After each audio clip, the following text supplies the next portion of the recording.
Yeah, me know. This is Kia Bamba, so we run the whole of Switzerland and the whole of Europe, and we run the whole of etc, etc. You don't know, devil shaman says so, me I bat them to the max.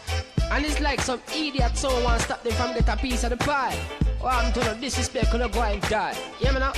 Kia Bamba, them have dubs, we play fast, I play slow, them have flows. Like nobody knows, them kill soul, a sound clash and dance all. And mash up stage shows, but some guys don't recognize, I realize, so them have them own style. Welcome to OnlyFriendsOnAPowDay, your one-stop spot for all things snow, mountain and travel.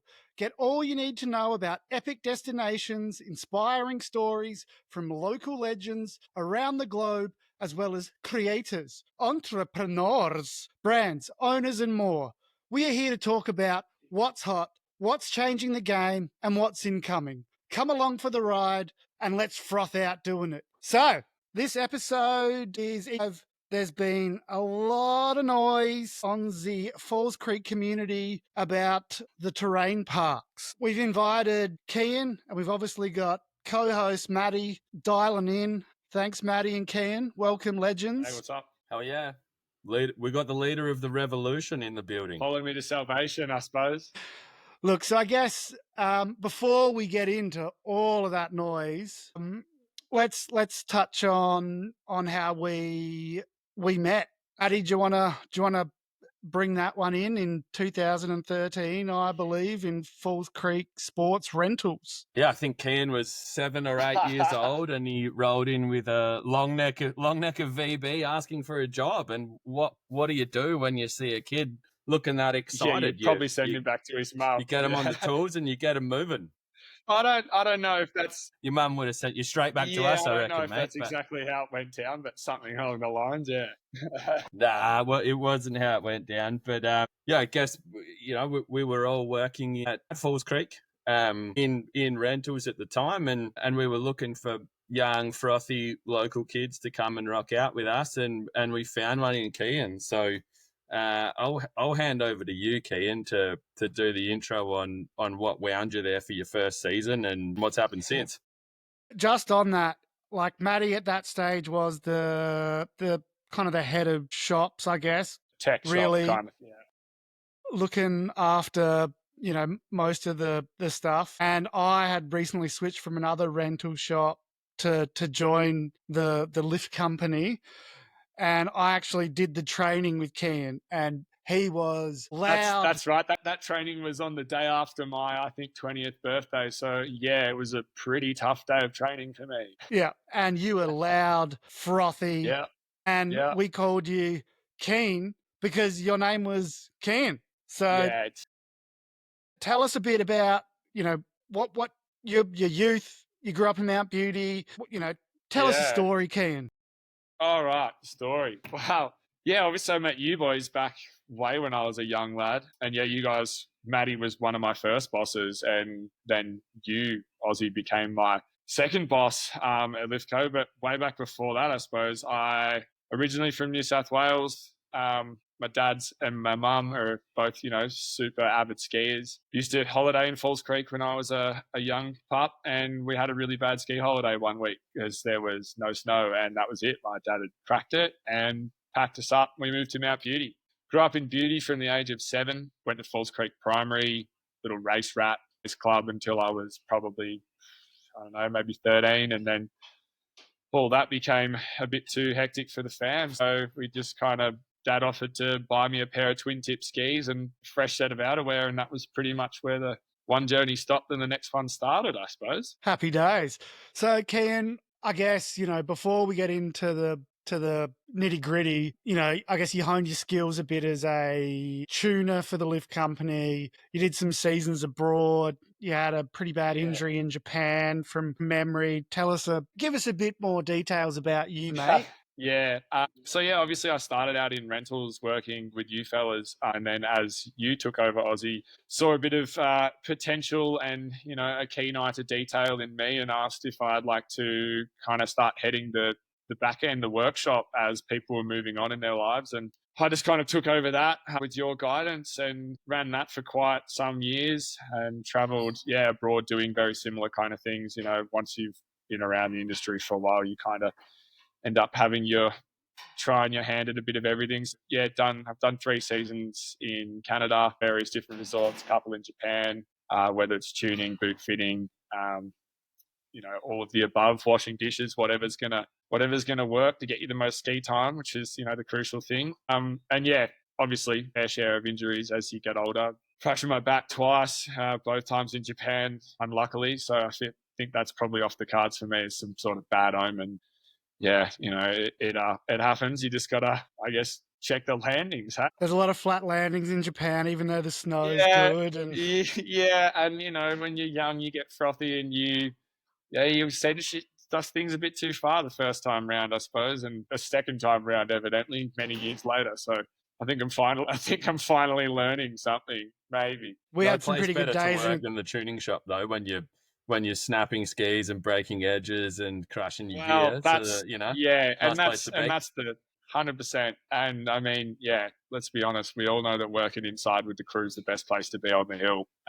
And yeah, learning stuff about all the things about repairs is just I guess let's call it a trade, but it can take you all over the world when you hone your skills in that kind of thing. And it's definitely something that I'm still very passionate about to this day, and to have learnt from you guys is obviously you guys have shaped a lot of my trajectory in my ski industry career as well, which is quite funny to sit down and think about. Full Poor circle. bastard. It's a full circle moment. Yeah, poor bastard for sure.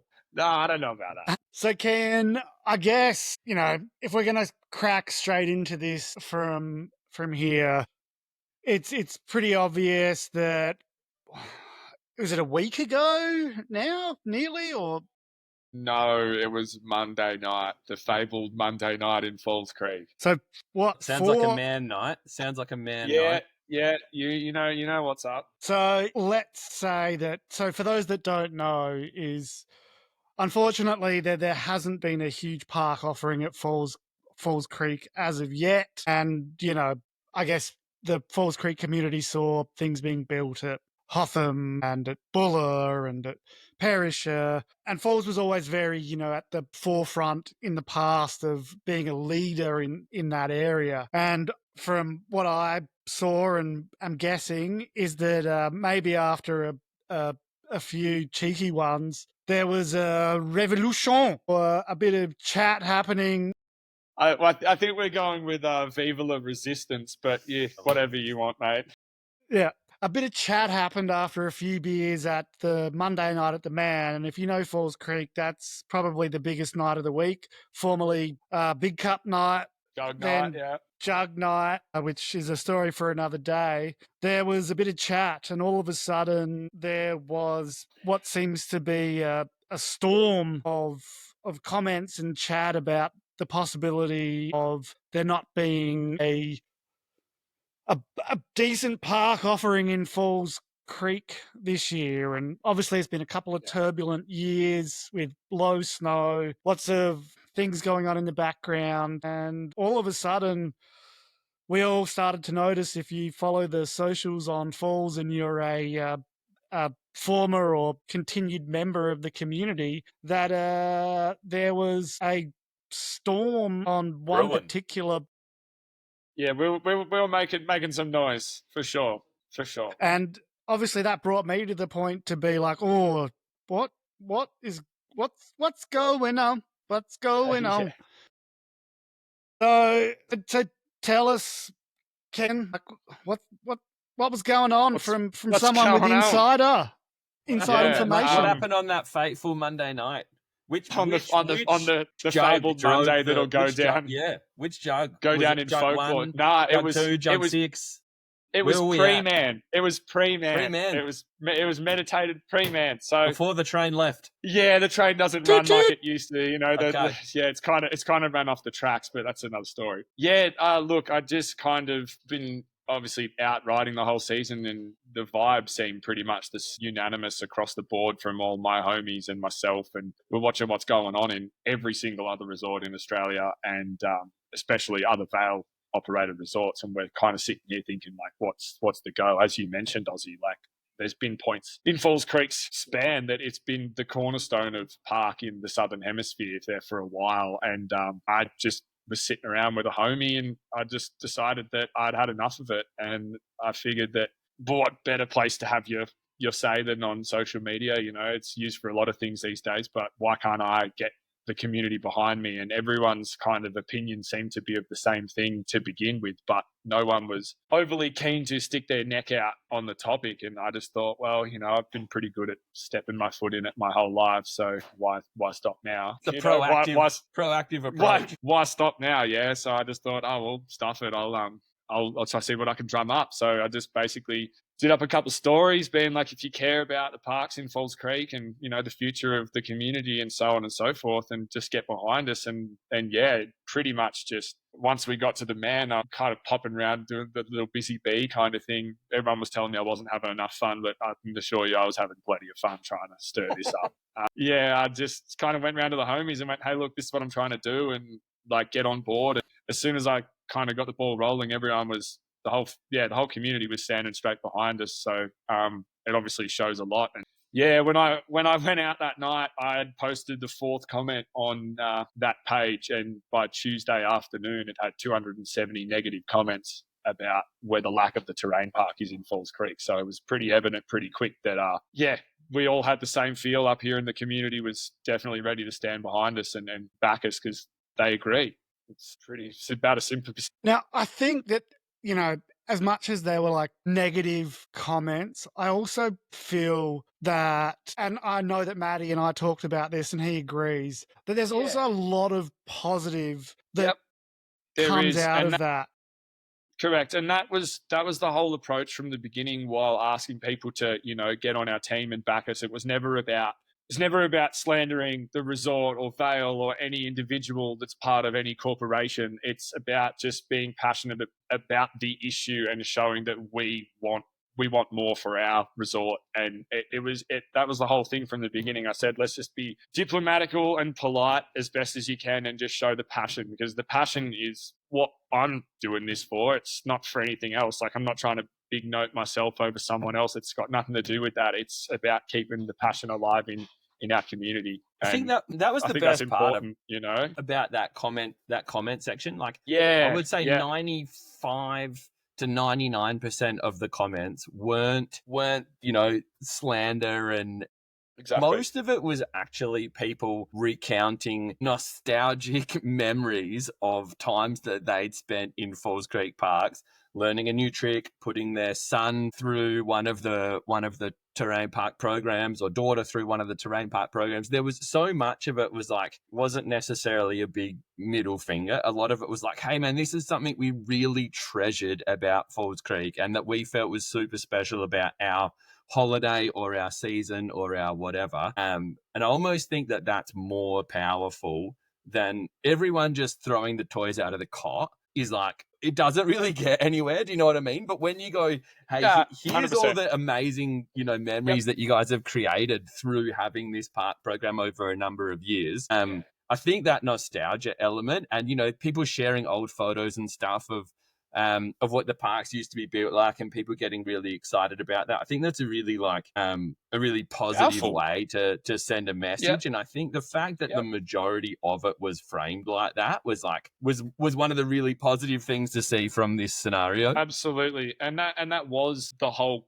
pitch that I had in my head from the beginning. Like, it wasn't to slander, it was just to, you know, use a platform that we can express ourselves and show that, like, we do care about this, and we're not going to sit down and take it quietly if this is going to be what we're going to get, or if this is what's going to go forward in the future. Like, we want more, and, you know, get your voice heard, basically. And it was incredible to see the whole community just kind of pull together and stand behind us. Yeah, everyone just putting in their bit and being super chill about it. But as you said, it's been all the recounts of previous experience and glory days. And once it got a little bit of traction, everybody posting more photos of this and that. And it just, started getting pretty out of hand pretty quick. But I can tell you right now, on that Tuesday, I didn't even look at any other thing on Instagram except the comment section. And some of them were blatantly hilarious, and some of them were truly heartfelt. And it was just, very interesting to read all that stuff from all walks of life, you know, business owners, patrons of the mountain, past and present, and people that are doing their first season, Rommies, they're getting on there. They're like 12 years old on their mum's Instagram, having a chirp up and stuff. Like, that's pretty sweet. Yeah. I think it was done pretty well. And Yeah. I think the biggest takeaway from that is that Falls Creek is a amazing mountain. It's one of a kind. There's no other mountain in Australia that's really ski out in such a tight knit community as Falls Creek is, because it's just so in its own little bubble, if you will, because Absolutely. everyone lives and breathes it. And on top of that, the rumor mill and the Chinese whispers, or whatever you want to call it, Yeah. is also so escalated so much because of Well, that. of course, but you got to, you got to play to your strengths in some aspects of that, right? Like, and it's if that's how it's going to go around, then that's what we got to do. But I agree. Like, and I know you guys will agree with me on this. Like, we've all done seasons abroad in a lot of different places around the world, and people come up to me, they're doing their first season here, have done seasons other resorts in Australia, and unanimously the thing is, there is no community that I've ever been part of in any ski town, any regular town, anywhere that is like Falls Creek. It's like everybody up here is family, and it's always been that way since I first came up on the hill. And you guys were my fam back then. I've been through so many different crews now over the years because I'm still here. It's just, it can't be beaten, and that's the thing. Like, to just get the word out, and I knew that Falls was just going to be there right away, and they're going to be passionate about it because it's just how it's always been, and it's always. Let's hope it's always going to be that way. But yeah, I think having the the terrain parks in Falls Creek has always been a big part of why the community is so tight knit, so stoked. And to touch on that, if you're from Falls Creek or you've done seasons in Falls Creek, Falls is the best mountain. But like Hudon, we know we've probably got we've probably got the worst terrain in Australia, but what we lack in terrain, we make up for in village life and community and parks. culture. Exactly right. In saying that, I think a big part of, I guess, your concerns, Kean, and the community's concerns from my perspective, and from someone who grew up honing their skills, in my first season at Falls Creek, I'd done one season in Fernie. I obviously grew up skiing at Falls, but, I was hitting the big jump line at Ruin in my first season at Falls, watching, legends like John O'Lipsker and your Tommy Costa and your Mac Taylor and all the snowboard lords like Ruben, Jace Curry, and the list goes on and on and on. And Jeez. we had that Star Wars movement. It was very inspiring environment, even though our terrain wasn't as good, or we didn't have as much vertical as other places. It had that ski in, ski out environment, and you had an epic place to hone your skills. And I guess the biggest concern is that if that's not there and it's not at the level that it should be at, then like on a low snow year, it leads to a lack of motivation, day drinking, problems, drug use, all sorts of other problems. And I guess, a lot of people end up in the snow, especially doing ski seasons as a worker, to escape city life and the world. And I feel like there's definitely, people who are drawn to the mountains to do something different. And I guess, a lot of the concerns which you had, Kean, is that if it's not there and there's not that option, it's not great for people's mental health and all the rest, and it could lead to a whole lot of other problems. And I think that's where a lot of the motivation was stemming from. Am I right? Yeah, man, you're spot on with it, Oz, because you saying about what you witnessed in your first season and stuff, like I've been witnessing it prior to that. Like I remember when the park was out to back a headwater, and then it was on the top of Summit coming down Après Vu, and there was like a 90-foot spine, and Leafy Moga was just lacing that thing up like no man's business. Like that's the kind of stuff that I remember growing up to and being like, dude, I want to be that guy. Like I want to ski like that, and when we go and do trips at Perry, man, like, or anywhere else, like, it's just outrageous because we're up here, like, riding and, we can do a couple of tricks for a couple of old dogs. But you go out there and there's some 9-year-old kid that is absolutely just burying you in every single aspect because they've got the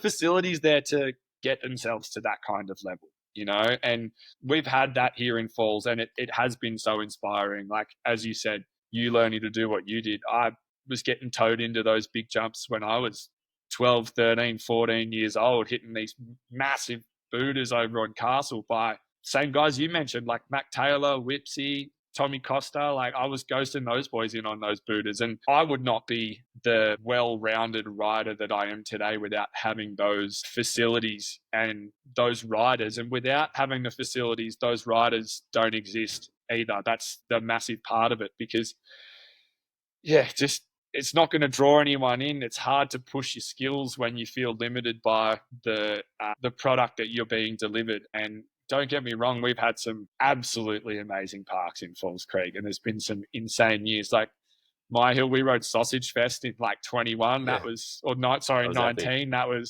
That was an epic day, you know. And like in my mind, that is probably my last like super stoked memory of that, and that's getting on in time now. But yeah, you're so on the money, Aussie. It's about just keeping the stoke alive, and I feel like a big part of it as well is like there's a lot of low snow years in Australia. Like, we all know that, and having the park there is a great way to bring you and your friends together and meet new people as well. And you're out there, you're not competing against anyone but yourself, and you can kind of just head to the park, chuck your tunes in, ride with your homies. Either way, you're just out there having a good time trying to better your riding, and it gives you a whole nother avenue to focus on rather than just free riding, or if you like ski gates or whatever. There's no way to become a well-rounded skier or boarder without terrain parks in your repertoire, and I firmly believe that. Yeah, and I guess, a lot of the nostalgia and the positive comments on the glory days of the Falls Creek parks, I guess back then the goal was to build ruin. That the Drovers Park didn't really exist then.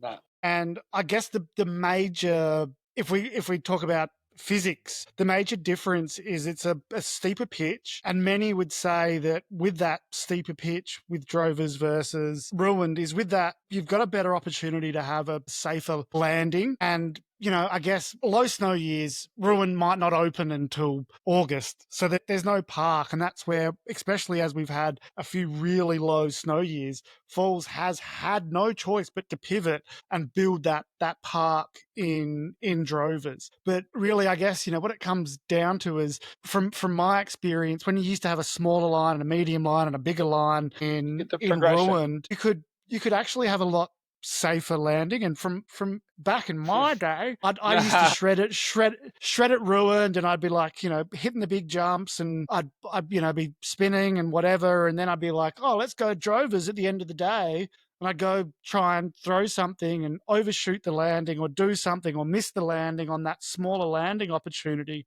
Mm-hmm. So I actually hurt myself way more at Drovers than I ever did at Ruined. And I think that's also something that's really got to be taken into account. If you've got a really well-built jump, if it's 40 foot and it's well-built by... Much safer than not ideally designed 15, 20-foot jump for sure. Yeah, 100%. And people will progress and learn so much better. The room for error on a steeper, longer landing is much smaller than a small jump. Like as someone who doesn't jump much anymore, I'd rather go hit a 40 foot with a big landing than mess around on something small. So I guess that's things like that, I think, is what I'm trying to express, is where a lot of the community's frustration who are experienced is coming from.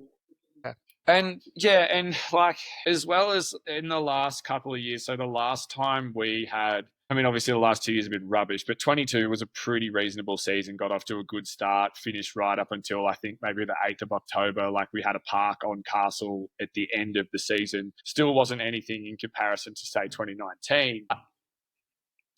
The problem with a lot of years has been, right, we're going to push a park on Castle and we're going to have Drovers.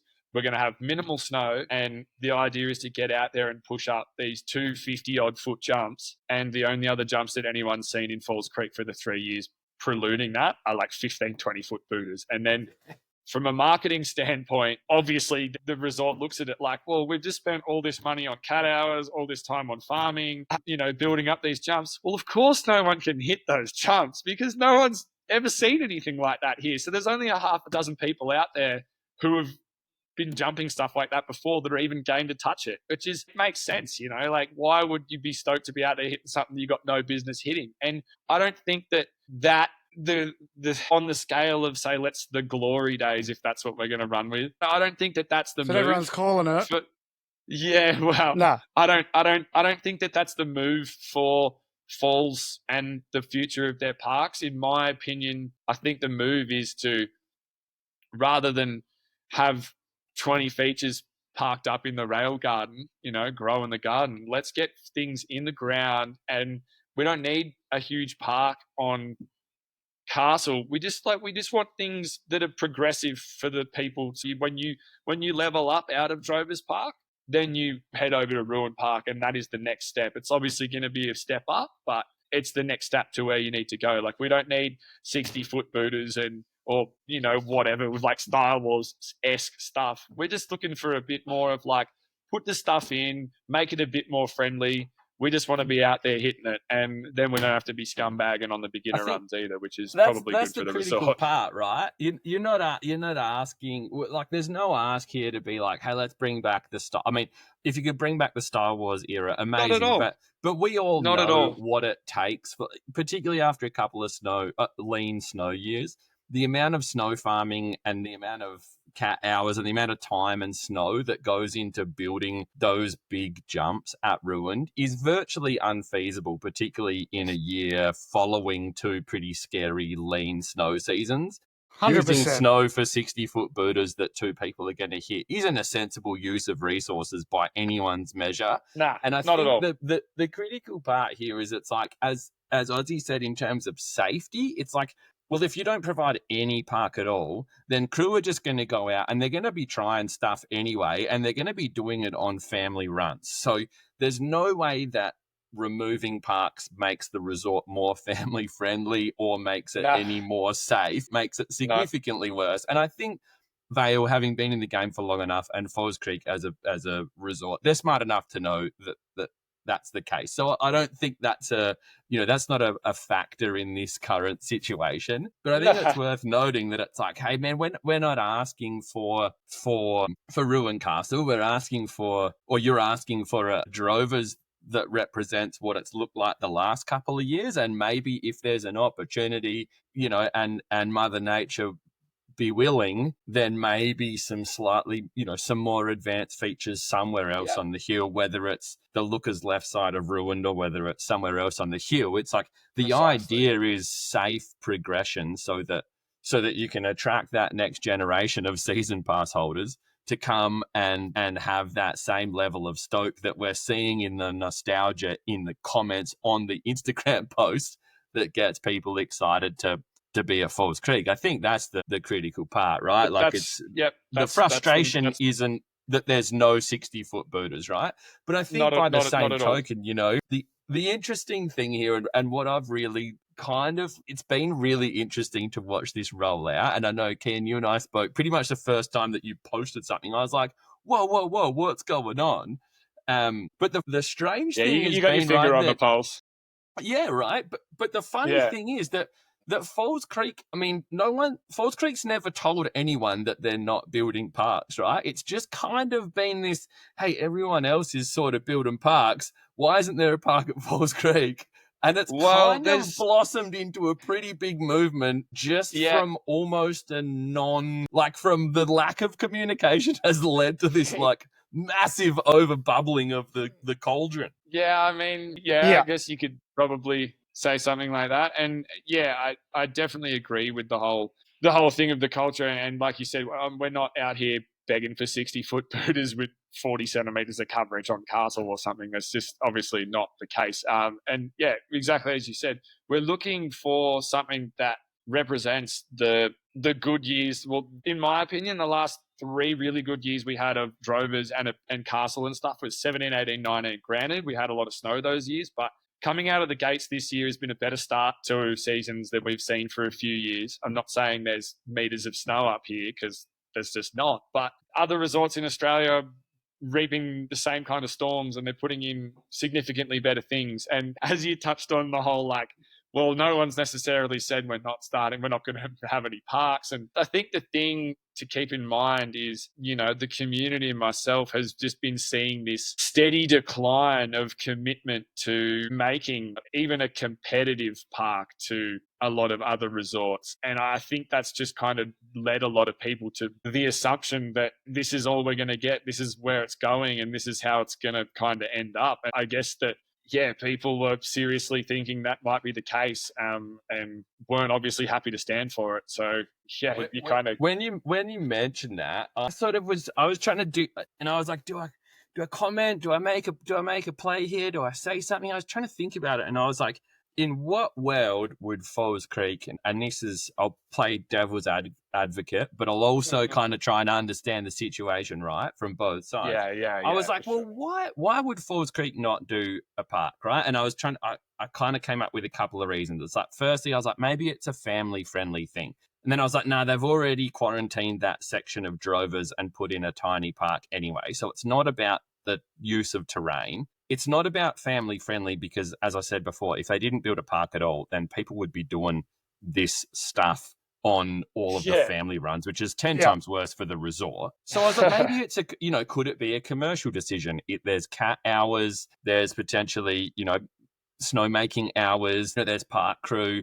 There's a fair bit of cost that goes into maintaining a park. And you go, well, maybe by reducing the park, you get a material benefit for 1 or 2 years. But by the same token, you've got 6 or 8 park crew on the books that you're paying regardless, so they're probably staying. So that's probably not necessarily a reason. And then I was also kind of thinking, if you don't like, we know that the park is what drags, or what gets the youth super engaged with coming to the resort. And I'm assuming that every resort right now is desperately trying to future-proof themselves. And so if you know that your future season pass holders are going to be kids that are going to pay that, they're going to vote with their money based on where their nostalgia lies. If that is at Falls Creek because they had a good park, then we know that that's going to be something that drives the future of season pass holders. So I kind of couldn't come up with a reason in my head other than maybe there's not as much snow as we think there is.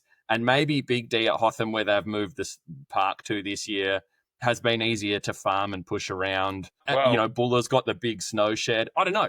I'm like, I was only trying to think about it like in as many sensible ways as possible. And I couldn't work out in my head, why would Falls Creek walk away from it? Because it doesn't make sense. And on that as well, like, Matty, I think you're on the money also, but also on that, we've just come out and we're talking about, 2019. Let's not forget, we've had 2 COVID years, one bumper season where everyone wanted to go skiing again because they weren't allowed to, followed by 2 of the pretty much worst seasons since 2006. So I guess there's got to be a little bit of understanding and leeway. Like, as someone who's involved in the industry and talks to a lot of people involved in the industry, and Maddie as well, everyone is just trying to keep their heads above water at the moment. So I think that is, I just think that everyone needs to understand that right now. And, as we say this, obviously we didn't want this chat to be a shit talk or a bagging of, this should have been done. We obviously wanted to, and I invited the Falls Marketing and Vails to be involved in this discussion. And they responded. I only messaged them today and they said that, they wanted to be involved. Unfortunately, due to timing, it was a little bit hard, and they pretty much have responded in a way with a with a post on their Instagram, which we'll talk about later, and I'll read that out, which I think is great. And I think, the most important thing about that is that they have acknowledged that the community has spoken and that they have said that the feedback matters and they want to do better. And I think that is huge because, Dude, I agree, but you can't deny the community has spoken either, right? Like you can't, if you sat back and said like 100%. we know that's just head in the sand. That's just so out of touch. You can't be doing that. Yeah. But I think if something like this, and this is where we're going to go next with this conversation a little bit, we're still going to talk a little bit more about this, but I think this is like in this world after COVID and as we're moving into a new generation of social media, I think it's really important to like acknowledge how things have changed as well, because I think if there was this much of an uproar back in the days when Maddie and I were working in the lift company and we spoke out about something like this, we probably would have just lost our jobs. Well, yeah, keep in mind as well, like, I remember going to the toilet and Matty Myhill telling me, being like, yo, dude, if you're going to go to the toilet on shift, probably don't post on Facebook, eh? I'm like, yeah, fair. That was my probably first introduction to being like, yeah, fair enough. But I agree. And the whole thing is like, it was never like, oh, you work for Vail, you should get involved. It's everyone, the people that are getting involved that work for the company are obviously passionate about the terrain park here and the community. And there was never a gun to anyone's head being like, you need to get involved in this and you need to back us up. Like, it's never been like that. But I know exactly what you're saying. It's definitely a massively different environment to what it used to be. But then in saying that as well, having that platform has hopefully helped us out a bit. Yeah. So on that, before we continue on talking about the glory days and all the rest of it, obviously, I think, in my opinion here, I feel like Falls and maybe Vail felt like if they did respond to all these comments, they probably felt like they were damned if they did and they're damned if they don't. And I reached out to them today and said, do you guys want to have a voice? Because I don't want to talk about this without you guys having a voice. I'm not a journalist, but this is something close to me and, and whatnot, and Maddie, and we want to be professional and treat this in the right way. And due to the timing, they weren't able to chime in, but in a way they kind of have, because they've just put up a post tonight. Yeah. And this is what they've said. So Falls Terrain Parks put up a post showing that they're pushing snow around, 4 or 5 days after this storm, shitstorm. Revolution. The revolution. Yeah. Follow me to salvation. And what they've said is that, first and foremost, is that, and this is huge, I think, they've said, we're sorry that we haven't been meeting your expectations. Your feedback matters and we're committed to doing better. We've heard your feedback and understand the passion our guests continue to show for terrain parks at Falls Creek. Our parks will continue to be part of the mountain experience, and our crew is already at work shaping what's possible. While condition and terrain evolve, so will the features. Ruined Castle Park is part of our terrain park plans this season. Boom. We are just waiting on the right snow coverage to kick off the build. Thanks for riding with us and supporting the team behind the scenes. I think that's it's definitely a start. I think it's awesome. Yeah, it is awesome. It is good to be acknowledged that they're hearing our cries. It's just it's the waiting game now, isn't it? And like I've emailed back to Falls Creek and they said they're happy to talk further with me tomorrow. So if there is anything else that I can bring to light to this conversation that, sheds further light on that, I'm more than happy to add that to this chat. But I think that, the whole point of me saying all of this, I think that it's really great to see that, compared to 10 years ago, social media is having such a bigger impact on decisions and things that are happening with this kind of, and that, that Falls, a big company like Vail has, said sorry and that they would like to do better.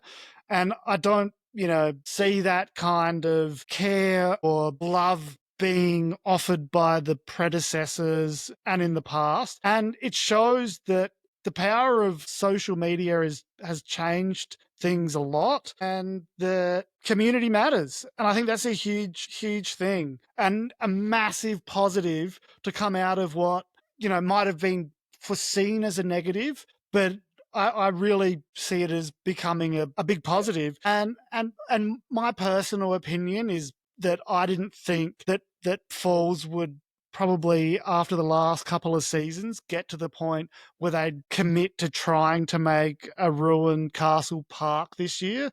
And the fact that they've stated it is... Yeah, I'm surprised by that one too. It'll be interesting to see if that comes to I'll tell you what, if that comes to fruition, you're going to do a My Hill Air over the biggest jump they've got, aren't you? I will, absolutely. I will. I will. But if that literally does come to fruition, I think there's so many wins if that actually comes to fruition. One, it means we've got plenty of snow. Two, it means that there's a commitment there to continue building parks and to create some progression outside of just that Drovers Park. But three, it means that whether or not it was triggered by the voice of the community or whether it was already in the plans, I don't think it even matters, because what we've seen is that the community can rally with 200, 300, 400 comments, and whether or not it was the community that impacted it or not, Falls has already kind of acknowledged that, like, hey, we appreciate the passion that this enormous community is showing towards ensuring that the demands of the community are met from a park perspective. So if they follow through with that, and there's a park on Ruined Castle at some point this year, I think we all it's definitely a win. In shock. Yeah, it's a massive win. Massive win. Yeah, I agree. And the power of social media, and like, not to mention that some I actually have no idea who's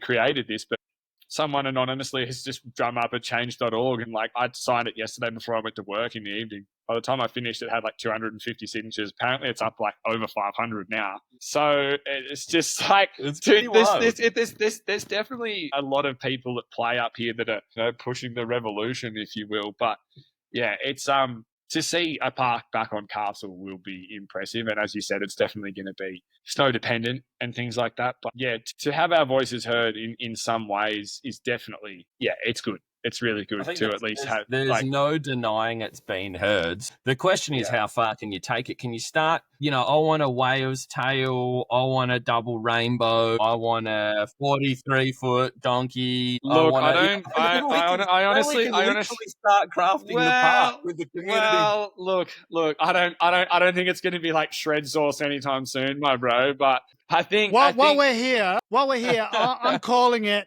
If there's still good snow in September, I'm heading up to Falls. I'm heading up to Falls next Monday, the 14th, with my eldest grommet. Going to stay for at least 3 to 4 nights. Got season passes. I haven't got to use them yet. But I'm calling OnlyFriendsOnAPowDay park party, sausage fest. Bring it back. Let's get it happening. All the glory days return. Glory days return. Bring everyone up. Cheap passes. Inflatables there, like things that are just Bring the bus back. We'll bring the bus back. Well, I'm pretty sure that's down at Shanky's place, so perfect. It could be done. But he'll tow it up at midnight, easy. Nah, I'm dead serious about the park party. I just thought of that now. I think it's a great idea. Come on, Falls, let's do it. Look, you do your best work off the top, Austin. And as well as that, Austin, like I know you guys, like, I want to touch on the fact that we've always had comps up here too. And this year there's significantly lack of park in the resort, and no rail jams are planned, no comps are planned, like nothing like that. And I can understand obviously the gravity of the bad seasons and, not as many people coming up the hill and stuff. Because like you were saying before, Maddie, it's hard. It's hard for business owners post COVID and stuff, because that first year was booming and then the next 2 years were just rubbish. Like the last years have been tough all around. But it's tough for the people that are living up here, working up here. Like our lift passes aren't getting any cheaper, and the cost of living ain't getting any cheaper either. And we're still up here, like, trying to provide the service for the guest. And I think that another massive point that I want to make about the necessity of having parks in ski resorts, and especially in Falls Creek with our community, is, man, like if something like that was it to go down that route, like who's gonna pour your beers, who's gonna work in your supermarket, who's gonna cook your food at night time? Your staff is a massive part of a resort that often gets overlooked, because it gets looked as we're just a part of the resort, which is absolutely fair enough. But the reason that we are here is because we are passionate about potentially that resort or the snow just in general. By changing the dynamic of those situations, definitely removes a lot of those people. And I've heard people from the start of the season this year talking about, like, I'm not sure why I even came back this year, because that's all they want to do. I think that's an amazing point. Is like, and you look at it, whether or not you look at the glory days, or you look at last year, or you look at COVID, or any year you ever look at since park became a thing, the expectation and the engagement of the staff is so heavily driven by the park. All you have to do is look within a 10-meter radius of staff accom, and you'll find small little things dug into the ground so that people, right, like for 100%, like a half pipe on the or whatever, the half pipe on the shipping container, 100%. Or the PVC tube 100%. On the backside, like. Yeah, exactly. I think that's a massive component. And I think another component of it is that, from a business perspective, it's pretty clear that Vail has been working to own the customer journey, from rentals, retail, tickets, through to hospitality, and through to all, every element of the customer journey. Vail would like to have a touch point on. And I think, that can be a good thing and a bad thing. I think there's still a need for those local community businesses. But if Absolutely. You're going to own everything, then what drives people to buy a new snowboard? I'll tell you what drives people to buy a new snowboard is progression, right? Like, as people progress and learn new things and do different things, then that spikes your retail. Do you know when we've all seen the lists on social media of what the best beers are? I think airport beer or shower beer might be number one, but I would probably debate maybe the number one beer is like the post good, park sesh, or post new trick learning, if you go out there and learn a new trick and you're sessioning with your crew all afternoon, that UDL that you have on the lift, or that beer that you have when you get down to the pub afterwards is major. And Vail owns so many of those touch points. So I think there is an element there of, you want to keep your staff, you want to sell at retail, and you want to sell at hospitality, then ensuring that experience is there for everyone is critical to your business as well. And just if I can just pull back on what you just said there, let's be real. We all know that the best beer is post-park shred long neck down at the speakeasy tables. It is. Like, that's blatant, bro. It's true. It's the pinnacle of drinks. Yeah, and that's exactly right. And like it's the big brown dirty water in the car park. That's exactly right, my friend. And it's, there's very few things I've found in my life of, let's just call it action sports, that you bring together a community. Like, I find it with skate parks, riding BMX and stuff like that. Everyone around the deck, everyone getting stoked, pumping each other up. Same kind of vibe in the park. And I can honestly say that almost every close friend that I have in my life in Falls Creek has come from riding the park. Bros that I didn't even know last year, now some of my best friends, just because we saw each other out there every day getting after it. And then you ride the chair together every day, on repeat. And that's how, like, I've formed some of the best friendships in my life through just lapping the park with crew that I had no idea who they were, Totally. And I think that's important to remember. And it's definitely a cornerstone of, like, you've been around, both of you boys have been around. You roll into the pub on like a Monday night or something, and someone like G's you up and be like, "Man, I seen what you were doing off Castle today. Like, I was on the chair and I seen you on the jumps." It's and the best. Like, it's just almost no better feeling than that, man. It's like, also for the community. It's like, you get a 2 or 3 or 4 hour shred break. It's like, cool, I'm just going to clip in and I'm going to whiz over to the park, and I'll know at least a handful of people at the drop in, and I'll be able to go ride with my mates for a while. It's not like it's not even or I got to go ride for a while by myself. It's like no messages, no reorganization. Put my skis on, let's go. head to the park and just catch up with the boys and the girls. And to elaborate on that, as someone who spent a whole lot of time in powder mecca of Japan, sure, that's the pinnacle. Riding pow, first thing in the morning, fresh tracks. But hey, we're in Australia. We ain't. I've had some of the best. I've had epic power days, and if you're there all season, I reckon, on a good season, you might get 5, maybe 6, 7 good power days in a season, and you are stoked. But, as someone rest who... of the time... You need something else. Otherwise, you ride around the mountain for a few hours and you get bored. And then, those car park brown friends start coming a lot earlier. And that's not good. And if you're going to keep people engaged by pushing themselves and wanting to progress and being on their game because they've got something to be excited about or to get that hit of adrenaline and push themselves with, that's not booze, something else, then that's awesome. Because I'm sorry to come back to alcohol, but it's a big part of mountain culture. Everyone loves to have a good time and have a drink, and it's a big part of it.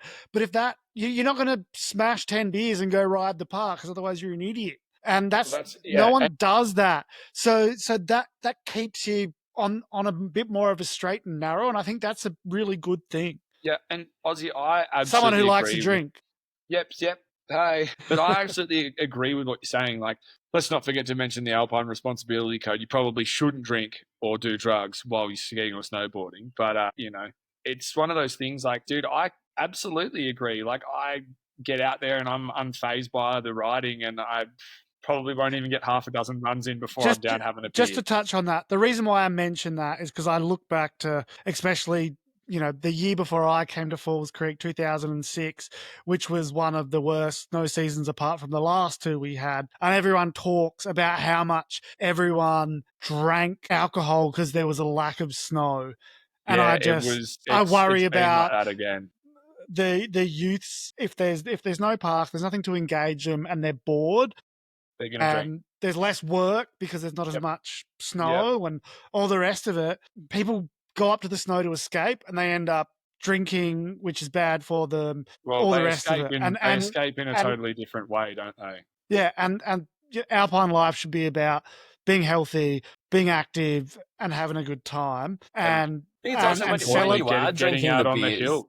When you are drinking the beers, though, you want to be talking about all the cool stuff you saw your mates do off the chairlift that day. Well, you don't want to be talking about, oh, man, I saw you hit that kid on Wombats today because you tried to air over that tree and you landed on that kid, that Milo kid. Like, that's no good, man. We want to be hearing people talking about, hey, I saw you lace up that.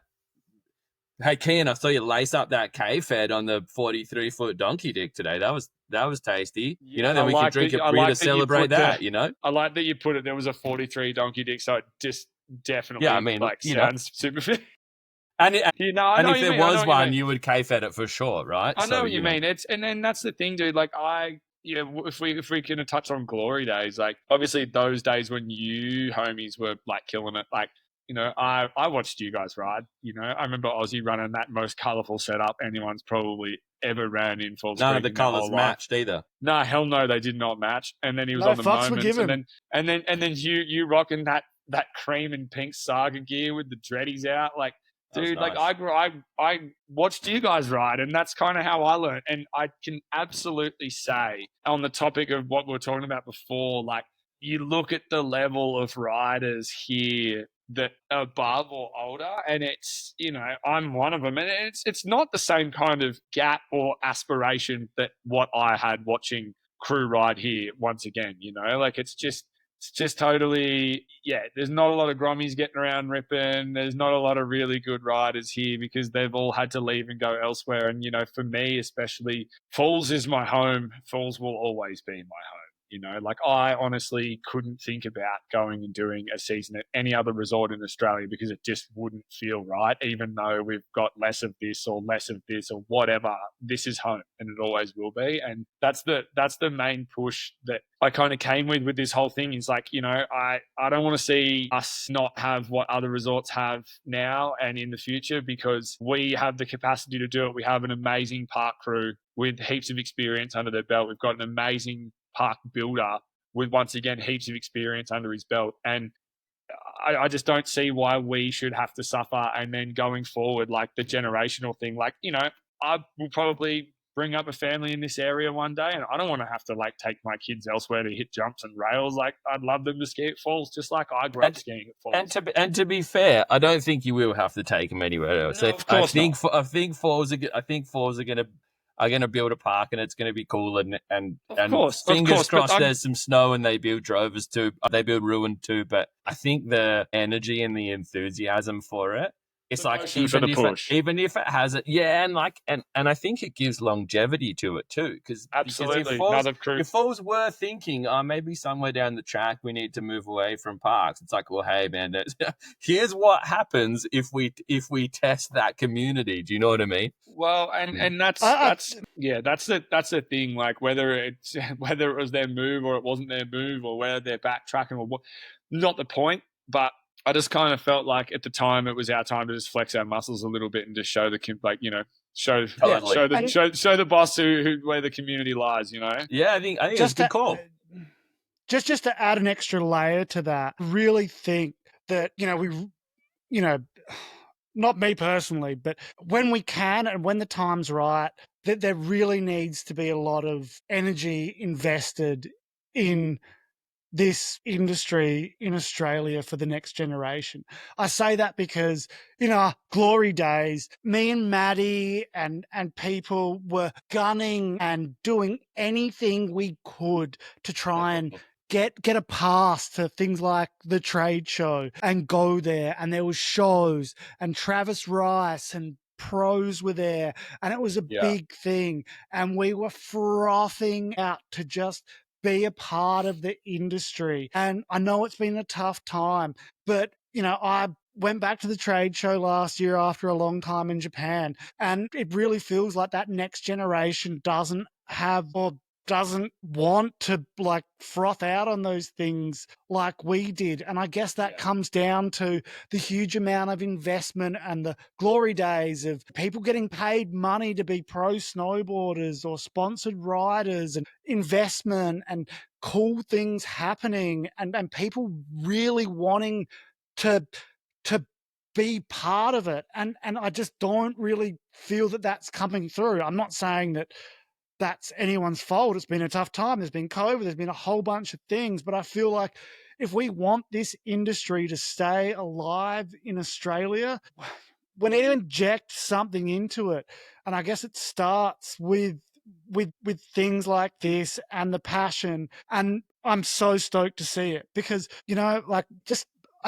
I want to see kids wanting to go to trade show, wanting to go see new gear, wanting to froth out, wanting to ride parks, wanting to froth out like we did. And like, I can't like explain how passionate we all were. And it just feels like there's been like a gap in that. And we need to bring it back if we want to keep this industry alive. And that's something that I definitely feel super passionate about. I think the contest thing's a really interesting one, and it probably deserves a whole episode of its own because we don't have the time to go into it here. But like, you look at things like Style Wars. Back in the day, we had events in Australia that were bringing out global. We had One Hit Wonder Down Under. We had Style Wars. We had a handful of events that were bringing out global icons of the sport that gave people to look up to beyond. They're still coming out. They're still coming, right? They're still coming out, but they're not still coming out. But they're not engaging with the community or anything, right? They're coming to train at Perisher. Do you know what I mean? They were. Yeah, no, I know. They're coming to train at Perisher, and the accessibility for the average kid is not, and that, well, one, the spectacle is not there, and two, the accessibility isn't there. So it's like, man, it would be super cool to see something come back again that that brought the community and that level of athlete together. Yeah, Yeah. I think Look, what I've- you. Yeah, Sorry, I think we could go on about this for a long time, but I think it's almost that is another conversation, and we should probably look to wrap this up before we rabble on. Yeah, put it this way: if we brought races out, it wouldn't happen the same way as we brought park athletes out. And I think that's the whole.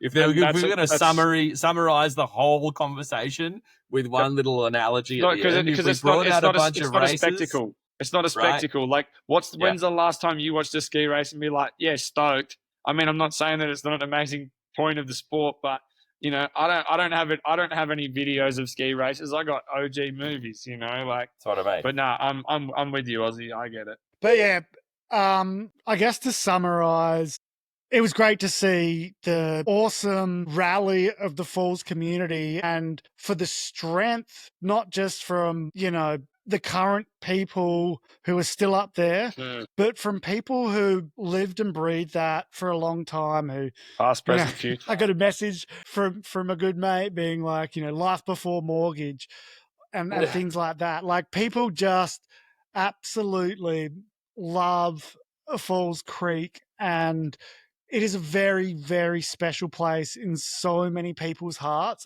You know, New South Wales, New South Wales, we love you, but you don't really have that same thing. Like, you know, not many people live up at Jindy and live at Thredbo and whatnot like people have at Falls Creek. And I guess that's why there's so much passion. You know everyone, whether it's lift staff, whether it's rental staff, whether it's like bar staff. You know everyone here within your first season. And that's what makes Falls Creek so special, because we're all living in this little bubble. Yeah. And I'm coming up on, as I said, the following Monday, and I know that my first day on the mountain, like, I'm not even going to bother trying to get up, because all I'll do is walk around and talk to people that I know, because that's how it is. I spent so much time up there. You just pretty much first day, if you're like me and Maddie and you lived up in Falls Creek for a long time, arrive at fucking lunchtime and then spend that first day just running into people, having a yarn. Don't even bother trying to get up on the hill, because that's the way it is, and that's a super special thing where it's been what, like how many years since you guys have done an actual season in Falls Creek now? Like, it'd be getting up there too. 2017. Yeah. You know, that's over 10 years for me. Yeah, getting decade and over a decade. And that is definitely something that's important about this place. Yeah. So look, I guess, you know, Maddie, please add, and Kean, add your reflections. To me, I think, you know, this is an awesome positive. It's great to see the Falls community expressing how much they love Falls, how important the park is, how much it means to them to, you know, continue to come up and shred. I think it's awesome that Vail and Falls responded and, you know, apologized and said they want to do better. And I think that we should do OnlyFriends event in September at the Ruin Park. That's going to be there because it's going to keep dumping. Yeah. Lots of snow on the way. Okay. Maddie, anything else to add, and Kean, please? No, I'm the same, I guess. Excited and express the gratitude for the way you see the Falls Creek community rally, still past, present, future, just really pushing a cause that they believe in so firmly and getting some movement and some traction with it. I think it's super cool. And I think that passion, whether or not that has any impact, whether it does or didn't, whatever, the fact that it's there, I think, is something to be super proud of as a community. And I think props to Vail and Falls Creek as well for turning around and acknowledging the situation. And I think what we're going to see is them deliver one, if not two, pretty rad parks at some time in the near future when conditions allow. And I think props to Falls for coming to the party as well. And yeah, hopefully we are in September having a OnlyFriends park session. But I've heard they've got a lot of park staff just. They got park staff ready to go, man. Chomping at the bit, yeah. Kean, give us. We want you to have the final word, man. Yeah, look.